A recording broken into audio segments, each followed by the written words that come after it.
This is Lizzie, and I'm here with Mr. Feldkamp, who has served our nation's armed forces.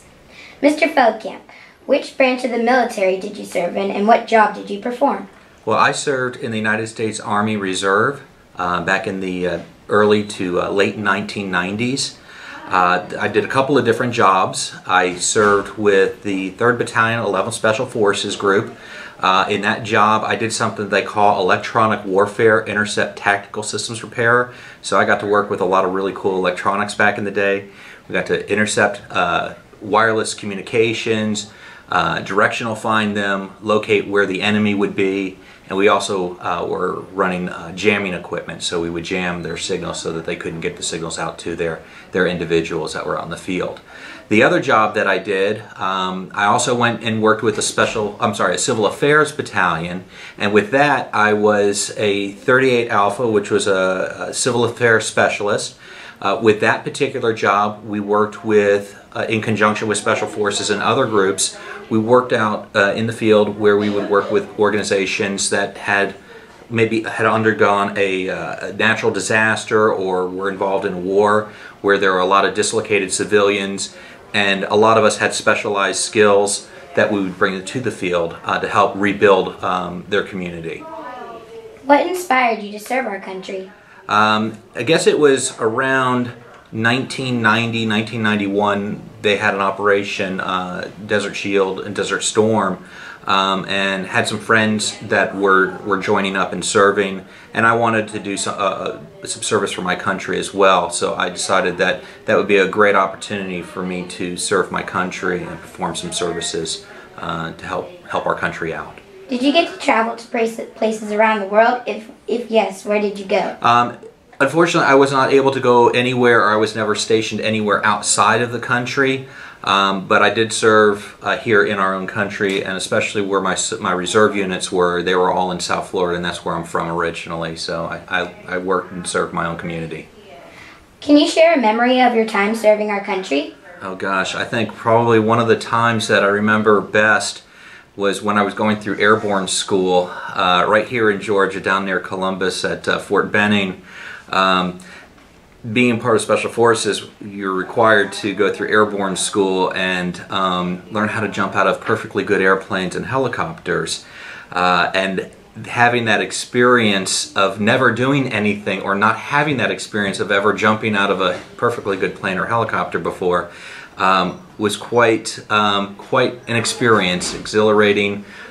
You're learning all of the things that you need to learn about jumping out of the planes and how to fall to the ground safely and land on the ground safely. So my very first parachute jump out of a C-130 at about 1,500 feet was incredibly exciting, and a memory I will never ever forget. Thank you for your service to our country. Thank you. Thank you. This is Mason Capers. I'm here with Mr. Smart, who has served in our nation's armed forces. Mr. Smart, what branch of the military did you serve in, and what job did you perform? All right, I was in the United States Navy from 1992 to 1998, and my job was nuclear reactor electrical operator. Okay. What inspired you to serve our country? Just had a sense of duty, wanted to serve my country, and also to gain some valuable job skills. Okay.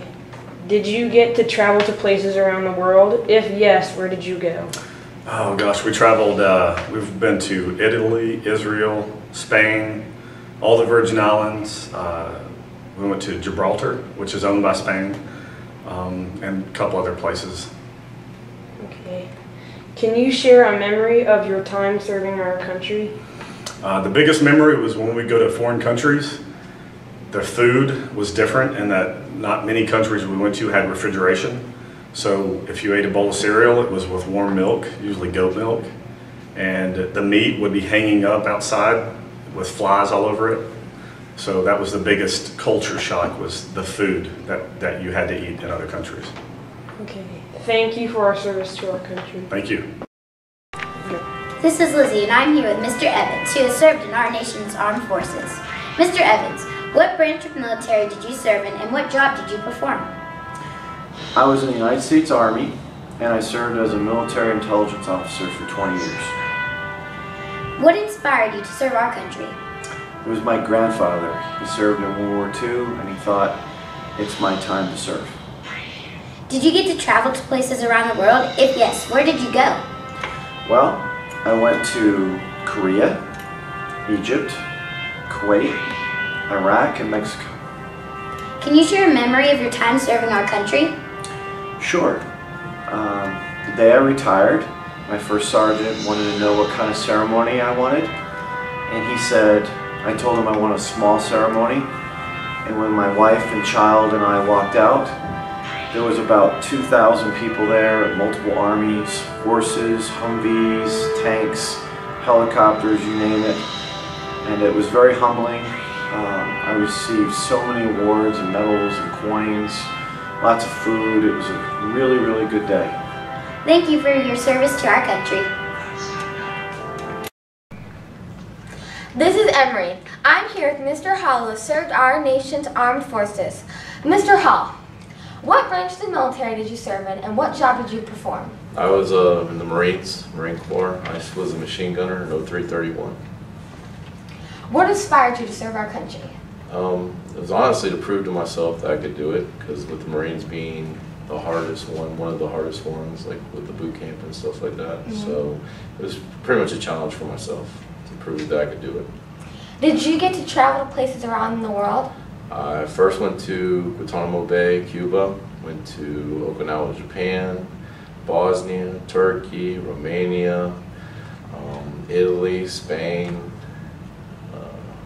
and then places in the United States. Can you share a memory of your time serving our country? Sorry.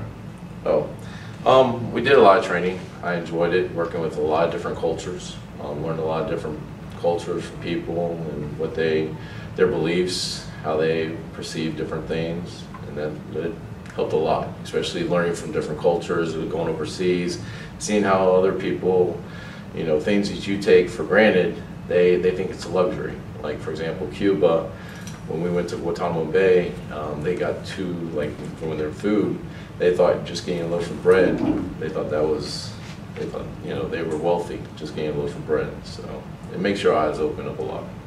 Thank you for serving our country. Thank you.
Thank you, Dad, for going to Iraq and Afghanistan to fight against all the Taliban people.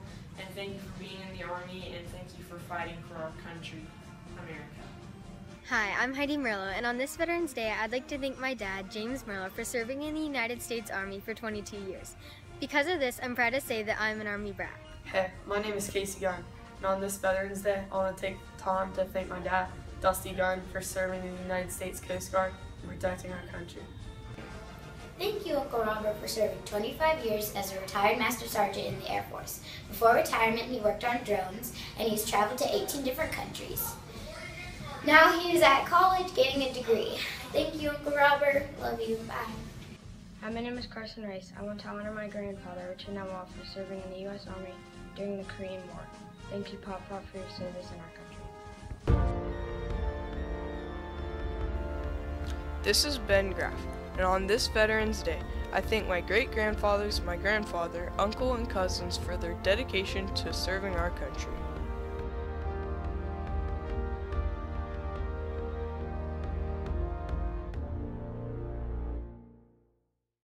Hi, my name is Peyton Goolsby, and I'd like to thank my cousin Josh Goolsby, who's currently serving in the U.S. Navy on an aircraft carrier.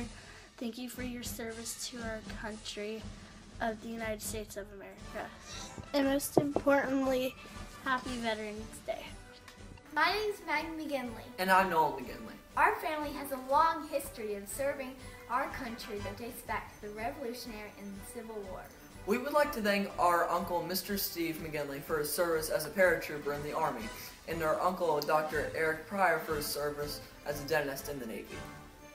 We appreciate all that you have done for our country. Thank you.